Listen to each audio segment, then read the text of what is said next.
Good evening. Today is Wednesday, June 26, 2019. I now call this Board of Education meeting to order. Mrs. Lamb, will you call the roll? Mr. Begley? Here. Mr. Birding? Present.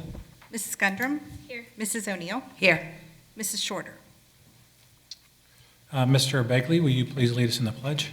Yes, sir. I pledge allegiance to the flag of the United States of America and to the republic for which it stands, one nation, under God, indivisible, with liberty and justice for all. Thank you, Mr. Begley. Before we get started tonight, we recently had a death in the Fairfield family. Miss Debbie Velsheim from West Elementary passed away the other evening, so I would like to start our meeting with a moment of silence, please.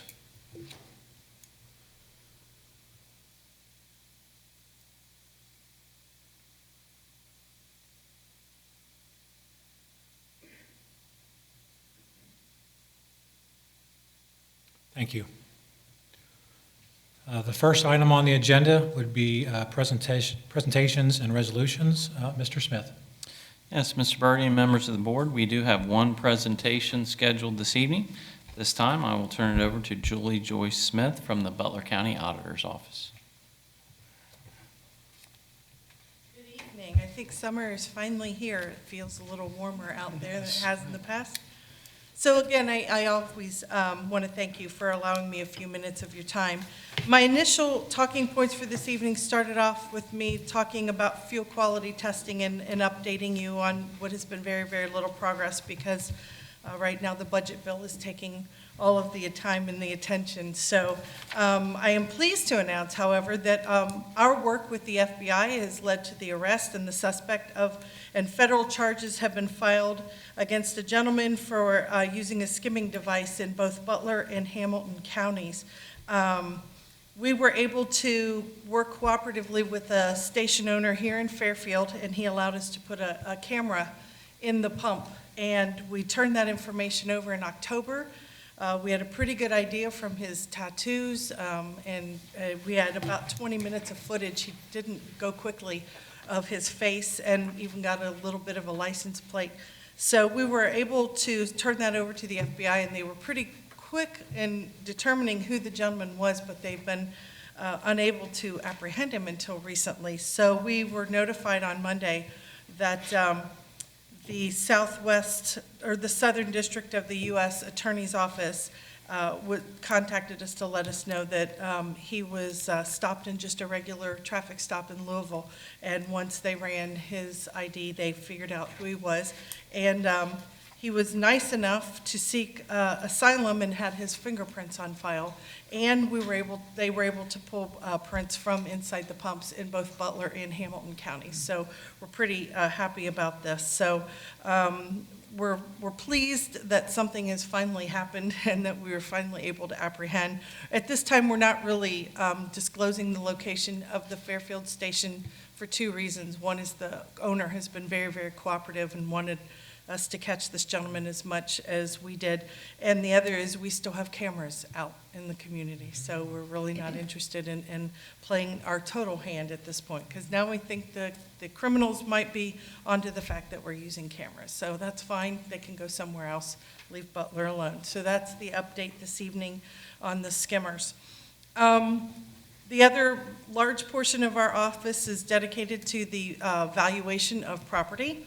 And although we're in the second year of a 3-year cycle for values that were new for 17 tax year, payable 18, our appraisal staff is very busy getting ready for the 2020 reval, which is the next physical reevaluation period for our office, which means that every property has to be physically inspected.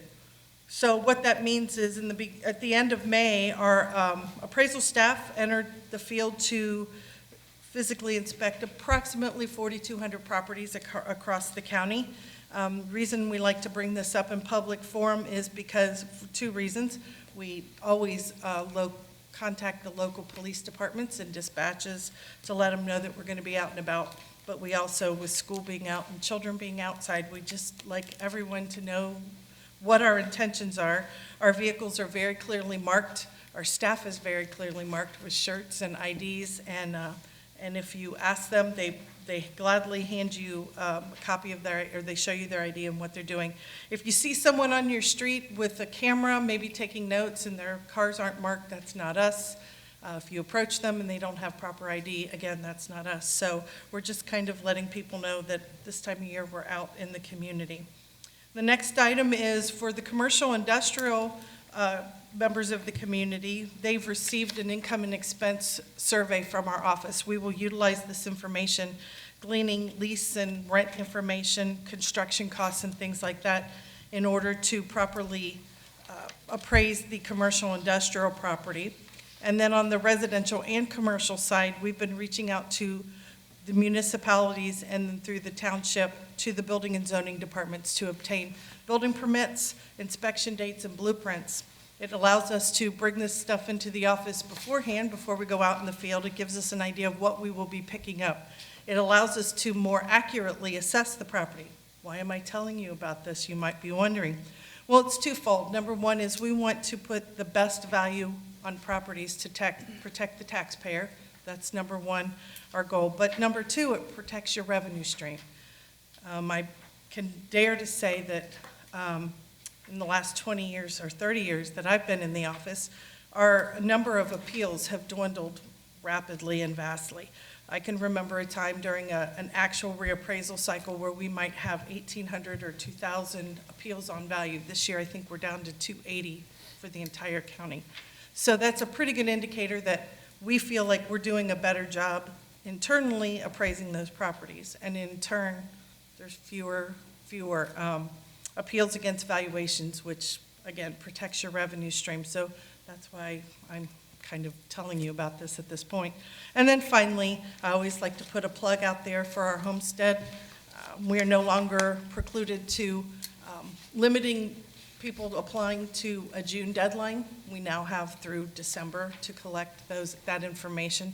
So just always putting it out there in case anybody's listening, that if you're 65 or older or permanently disabled or are a disabled veteran, please contact the Butler County Auditor's Office and ask about the homestead. And if you think you're getting it but aren't sure, call us. We'd be happy to check for you.